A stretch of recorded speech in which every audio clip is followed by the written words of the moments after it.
Beleza, galera? Boa tarde para vocês aí. Vamos começar nossa aula aí de gestão ambiental. O tema de hoje, vamos falar sobre resíduos industriais.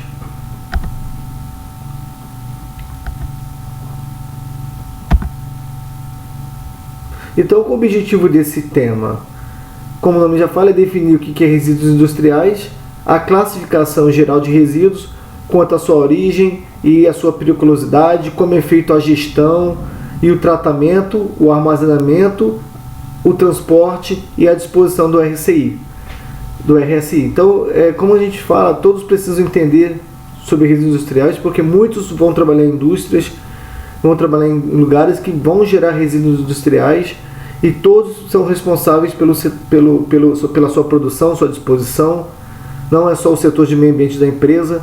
Então, por conta disso, que esse tema dessa aula hoje é tão pertinente para todos os engenheiros e arquitetos.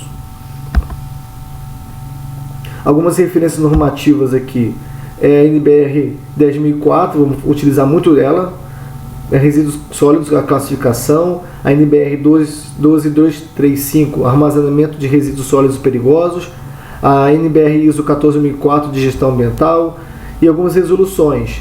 Resolução 316 de 2002, a 283 de 2001 do CONAMA, que faz o tratamento térmico e tratamento de resíduos, e a Resolução 313 de 2002 do CONAMA, que trata do Inventário Nacional de Resíduos Sólidos Industriais. Bom, vamos lá. Qual a definição então de resíduos sólidos?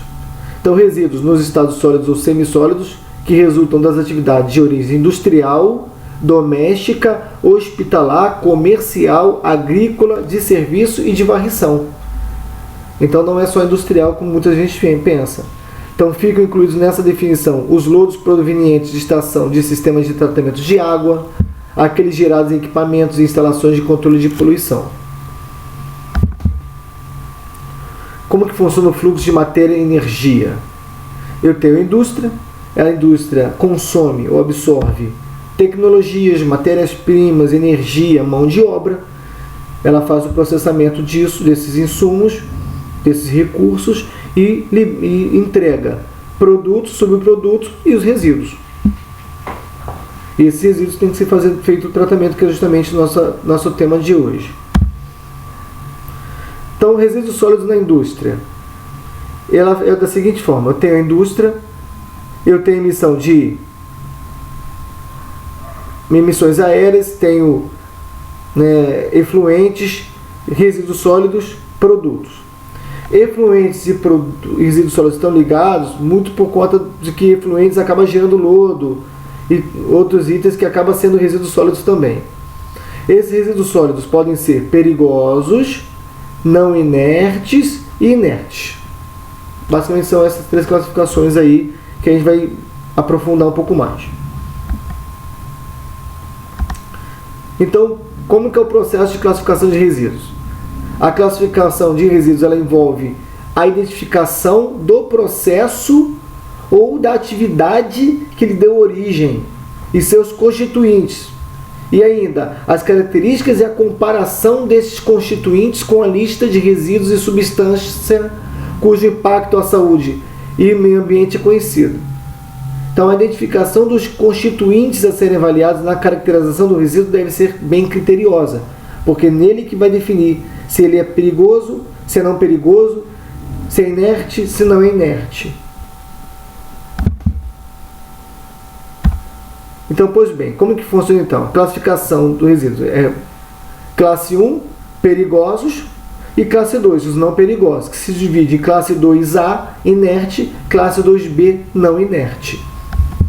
Os perigosos são aqueles que, como o nome já fala, apresentam periculosidade, inflamabilidade, corrosividade, reatividade, radioatividade, toxicidade, patogenicidade. Esse patogenicidade muito de resíduo hospitalar, por exemplo. Tóxico pode ser de indústria, como de hospitais, mas é mais industriais, farmacêuticos, enfim. Esses tipos de resíduos são classificados como perigosos.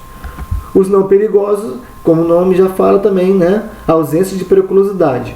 Resíduos de restaurantes, de madeira, de sucatas de metais, de papel e papelão, areias de fundição, de plástico. Então, os inertes são os resíduos ou misturas de resíduos sólidos que se submetem à norma NBR 10.006, não tenham nenhum de seus constituintes solubilizados de acordo com os padrões e testes de solubilização que tem nessa norma, que eu não vou ficar entrando nessa profundidade de conhecimento, mas é justamente o que não se solubiliza em água, basicamente. Então ele é inerte. Eu coloquei até areia de fundição. Você botar areia de fundição dentro de água, você vai ver a água e vai ver a areia. Você vê que não se solubiliza, então ele é inerte. É assim que é o conceito para falar se é inerte ou não. E o não inerte, classe 1 e a 2A, pode ser propriedades tais como a biodegradabilidade, ou seja, biodegradável, ele não é inerte. Combustibilidade, entre em combustão, solubilidade em água. Então, a periculosidade do resíduo. Característica apresentada por um resíduo que, em função de suas propriedades físicas, químicas ou infecto-contagiosas, pode apresentar a. Risco à saúde pública, provocando mortalidade, incidência de doenças ou acentuando seus índices. B. Riscos ao meio ambiente, quanto ao resíduo for gerado de forma inadequada, conforme consta no item 3.2 da NBR 10.004. Então, como que a gente vê aqui para interpretar um resíduo? Tem um fluxogramazinho aqui. Eu chego o resíduo. O resíduo tem origem conhecida? Se não, eu parto para esse quadrante aqui já. Se sim, eu pergunto, ele está constante no anexo A ou B? Se sim, é um resíduo perigoso de classe A. Se não tem origem conhecida ou não está constante no anexo A, eu faço uma outra pergunta. Tem características de inflamabilidade, corrosividade, reatividade, toxicidade ou patogenicidade? Se sim, resíduo perigoso, classe 1. Se não, resíduo não perigoso, classe 2. E aí eu faço uma outra pergunta. Possui constituintes que são solubilizados em concentrações superiores ao anexo G da norma 10.004? Se sim, resíduo não inerte, classe 2A. Se não, resíduo inerte, classe 2B.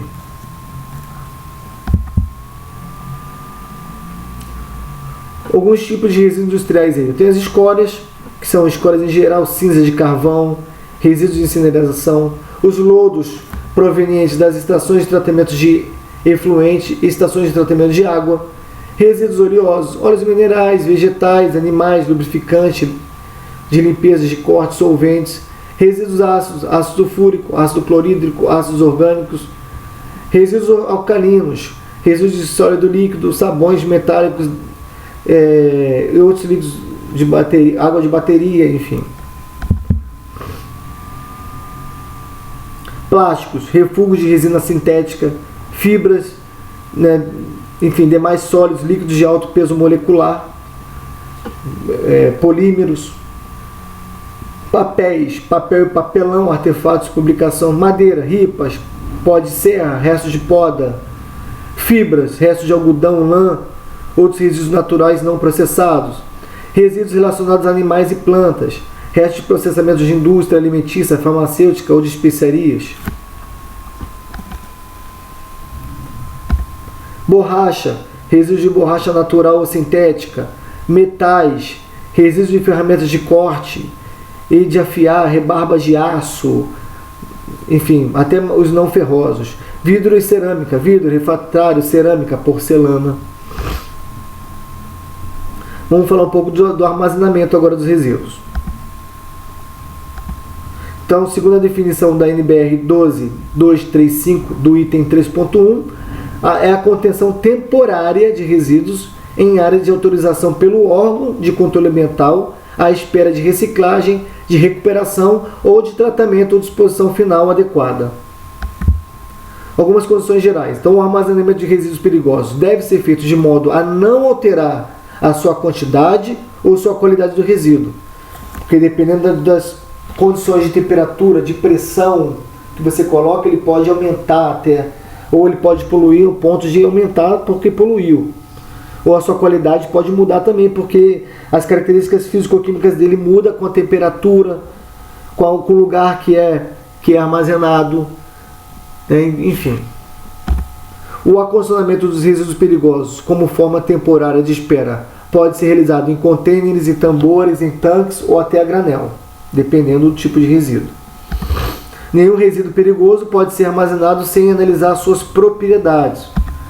Como eu falei, se for um resíduo que tem um baixo ponto de fulgor e você bota no lugar com a temperatura muito alta, que fique muito calor dentro de um container, dentro de um armazém, ele explode, se for um resíduo perigoso de alta inflamabilidade. Então vai gerar, além de um acidente absurdo, ou poluições, ele vai voar para tudo quanto é lugar, enfim. Tem que tomar cuidado com as suas propriedades. O local a ser utilizado para armazenamento de resíduos deve ser tal que o perigo de contaminação ambiental seja minimizado, evidentemente, não tem que colocar lá para poluir mais.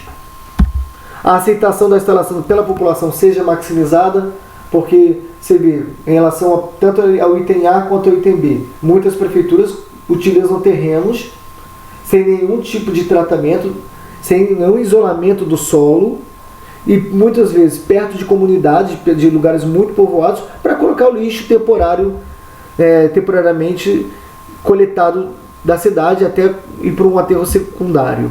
Nesse momento que ela fica nesse terreno, de uma forma temporária, ela polui o solo, ela polui o lençol freático, o chorume chega no lençol freático, né? Ela polui o ar, ela atrai vetores, gera problemas de saúde pública para os moradores da região, além de todo o incômodo com cheiro e tudo mais. Então tem que ter uma aceitação da instalação e ainda evitar ao máximo a alteração da ecologia. Se você poluir, você vai atrair vetores, como eu falei agora, acabei de falar o exemplo. E ainda esteja de acordo com o zonamento da região. A região é um zonamento que está apto a colocar um aterro sanitário, por exemplo. Normalmente aterros sanitários é colocado em lugares mais distantes, né, perto de estradas, em lugares que não tem habitantes. E você se encontra isso perto, muitas vezes perto, em lugares próximos da cidade. Então, o local de armazenamento tem que ter um isolamento. Então, um local de armazenamento de resíduos perigosos deve possuir um sistema de isolamento tal que impeça o acesso de pessoas estranhas, porque sabe que hoje muitas pessoas vivem de catar lixo, né, de coleta, de reciclagem. Sinalização de segurança que identifique a instalação para os riscos de acesso ao local, conforme manda a norma. A área definida tem que ser isolada e sinalizada para armazenamento de resíduos compatíveis. Então, se é para resíduo perigoso, é resíduo perigoso. Resíduo inerte é para resíduo inerte. Se é para resíduo não inerte, é para resíduo não inerte. Não se misturar, evidentemente. As condições específicas a uma instalação de armazenamento de resíduos. Então, uma instalação de armazenamento deve ser operada e mantida de forma a minimizar a possibilidade, por exemplo, de fogo, de explosão, de derramamento ou de vazamento de resíduos. Eu até falei, eu dei o exemplo da explosão. Você bota um material lá de alta inflamabilidade dentro de um galpão, que a temperatura ali chega a 50 graus, 60 graus, dependendo do calor. E às vezes o ponto de fulgor é até muito menos que isso. Às vezes é 40 e poucos graus e ele explode. Então tem que se tomar cuidado com esse tipo de coisa. A instalação deve possuir registro em sua operação, deve ser mantido até o fim da sua vida útil. E o transporte de resíduos? O transporte deve ser feito por meio de equipamento adequado, evidentemente. Você às vezes está na estrada, você vê material não inerte, como entulhos de obra. E aí você vê saindo do caminhão farelos do entulho de obra, resíduos do entulho de obra. Como é um material não inerte, ele não gera tanto impacto na estrada ali. Mas se for um material perigoso, um material inerte, então não é qualquer lugar, de qualquer meio de transporte que você pode utilizar para transportar qualquer resíduo. O equipamento deve ser bem conservado. Durante o transporte não pode haver vazamento ou derramamento do resíduo. Tem o exemplo do resto de entulho de obra caindo de um caminhão. O resíduo durante o transporte deve estar protegido de intempéries, assim como deve estar devidamente acondicionado para evitar o seu espalhamento na via pública ou na via férrea. Tipos de acondicionamento: tambor de 200 litros, a granel, dependendo se você coloca a granel, se for material inerte, caçamba de container, tanque para material líquido ou material que seja um gelatinoso, digamos assim, fica entre o sólido e o líquido. Tambores de outros tamanhos e bombonas, fardos, saco plástico e outras formas, enfim. Tratamento do resíduo sólido industrial. O processo comum do tratamento dos resíduos sólidos industriais é a reutilização ou certas vezes torná-los inertes. Então a primeira coisa que você tem que pensar quando fala de resíduo é a reutilização dele. Reutilização e possível de reciclagem. Né? Por exemplo, muitas vezes um resíduo ele se torna um coproduto. Qual a diferença de coproduto? É um produto, é um subproduto. Né? Seria um resíduo, mas ele acaba tendo um tipo de tratamento tão bom que ele até gera recursos para a organização. Por exemplo, o mosto, o resíduo do mosto da cerveja, que é do malte que ferve, aquilo gera um resíduo, que na verdade não é resíduo, é um tipo de coproduto, que ele é secado, moído e transforma-se em um excelente, nutritivo ração para animal, ração para boi, para cavalo. Então se vende tudo. As empresas de cerveja hoje ela vende todo esse mosto, todo esse resíduo de mosto, melhor dizendo. Então ela em vez de jogar no meio ambiente, podendo até poluir, ela utilizou uma destinação lucrativa. É essa que é a ideia.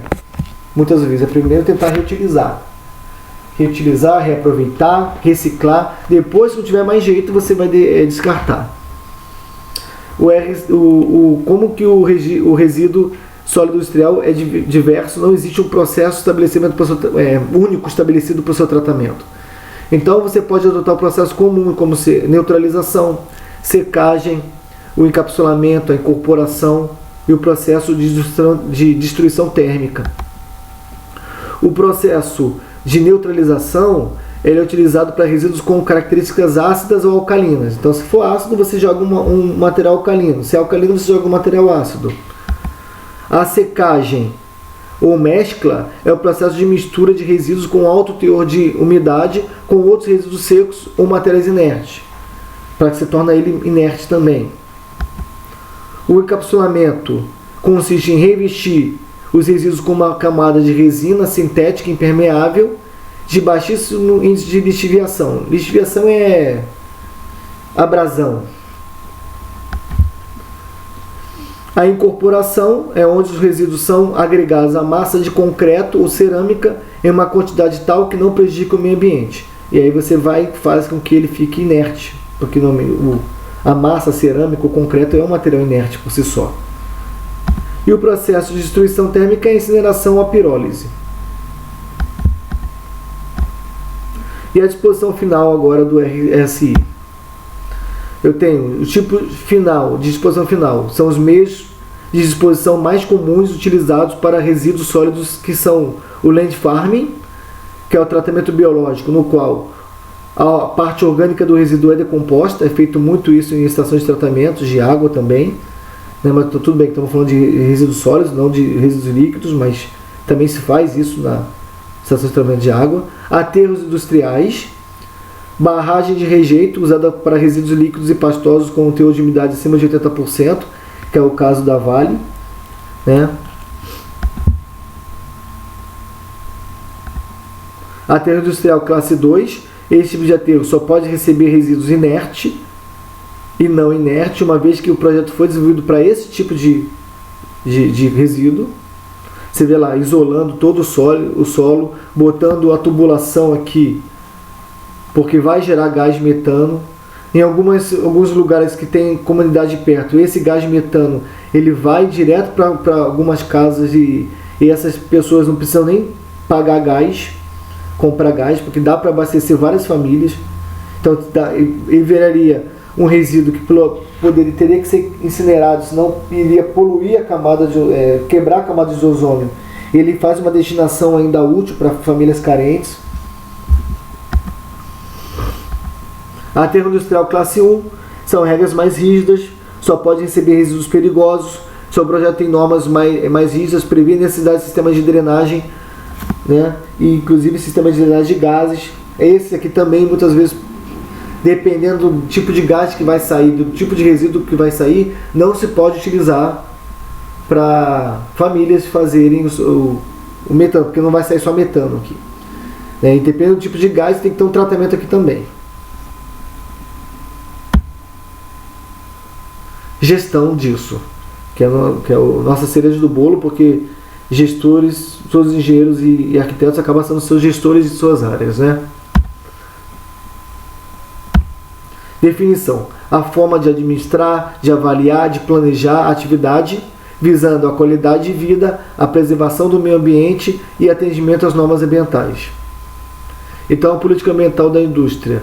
A questão da responsabilidade socioambiental. A gente viu, vocês estudaram e estão mandando material sobre a ISO. E isso aqui a ISO fala também, sobre a gestão dos seus resíduos.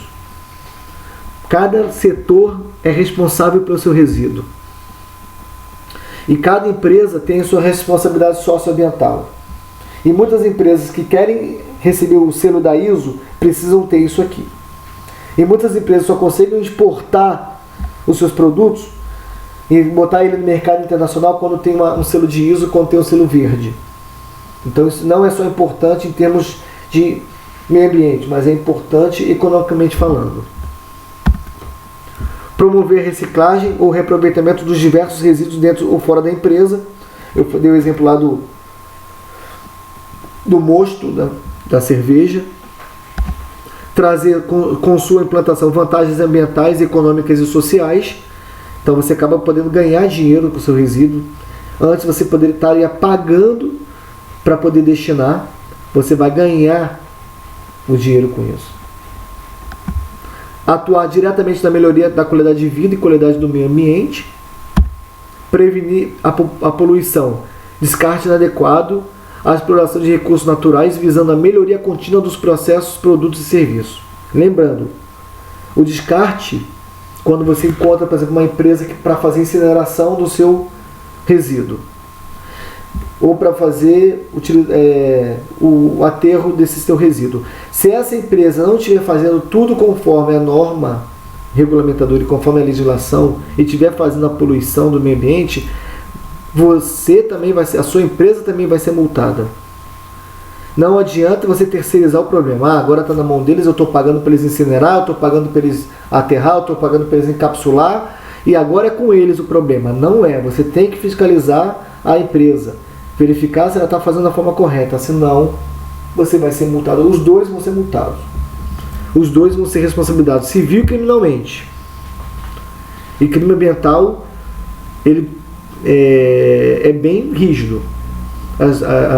As penas são bem duras no Brasil.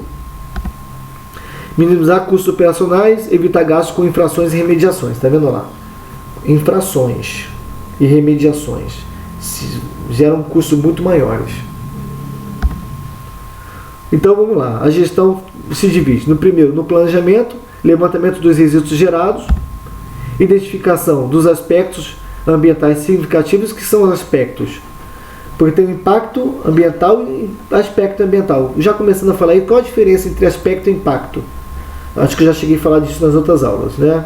Aspectos são as potencialidades de poluição que pode acontecer. Então, eu tenho a liberação de óleo de máquina. Isso é um aspecto. Se esse óleo de máquina atinge o solo e polui, ele vira um impacto. Então, as empresas hoje elas fazem a separação disso. Elas sabem muito bem quais são os aspectos e impactos ambientais. Definição da logística. Qual o destino, qual a rastreabilidade, qual a frequência de coleta. E, né, você tem que ver isso, tem que cuidar muito bem disso, muito de perto. Porque qualquer processo, qualquer ponto disso pode poluir o meio ambiente e você ser punido, sua imagem, a imagem da organização ser comprometida. Emissões atmosféricas controladas, todos utilizando os filtros adequados, os equipamentos individuais corretos, verificando para onde quer a corrente de ar, para onde vai seguir essa fumaça, esse resíduo. Pesquisa de medidas alternativas, mudança de matéria-prima, redução de resíduos, reutilização dentro do processo. De repente eu posso reutilizar o produto, ou reutilizar o processo de alguma forma. Implantação. Implantação das tecnologias dentro ou fora do processo, como um exemplo, reuso de água. Tem empresas que utilizam água, que fazem lavagens, né, que poderia ser reutilizada, coloca em um tipo de tanque separado para descarga do banheiro, né, para poder fazer um outro tipo de utilização da água. Então, reaproveitamento do gás, eu coloquei lá do aterro sanitário, e alguns resíduos que podem substituir até com matéria-prima. Adotar alternativas viáveis para a disposição final de cada resíduo gerado, considerando os aspectos ambientais e econômicos. Manutenção. Fazer um plano de ação, definindo procedimentos, as normas, responsabilidades entre áreas. Como eu falei, cada área é responsável pela produção do seu resíduo e a destinação. Não fica só na mão do setor de meio ambiente. Então ela é responsável por segregar da forma correta, por treinar seus colaboradores, para poder, no final, só o setor de meio ambiente chegar lá e pegar já certinho, segregado, corretamente, para ir destinar esse produto para venda ou para a destinação final mesmo, para tratamento. Então, atividades contínuas de educação ambiental, necessidade do gerenciamento, ensino de manuseio e separação dos resíduos e práticas a serem adotadas para gerenciar de forma correta, informações sobre as novas tecnologias implantadas. Então, treinamento contínuo dos colaboradores. Todos os colaboradores têm que saber quais são os aspectos e impactos ambientais da sua área, como fazer a coleta e a segregação correta dos seus resíduos. Isso aí está na ISO, está nas normas. Muitas empresas grandes e multinacionais fazem técnicos de meio ambiente irem semanalmente no setor, auditando isso, verificando se está sendo segregado da forma correta e auditando os colaboradores. Você sabe quais são os aspectos do seu setor? Quais são os impactos do seu setor? Todos os colaboradores, desde o chão de fábrica até a direção, gerência, melhor dizendo, do setor, tem que saber. Então é a busca da melhoria contínua, levantamento da quantidade de resíduos, a receita gerada por esses resíduos, como eu posso reduzir a produção desses resíduos, divulgar internamente os resultados alcançados, até para uma forma motivacional, necessidade de construir a técnica constante de suporte, para que você consiga sempre melhorar continuamente seu processo de geração de resíduos. Beleza, galera? Então era isso que eu tinha para mostrar para vocês. Daqui a pouco eu vou mandar uma lista aí. E bons estudos.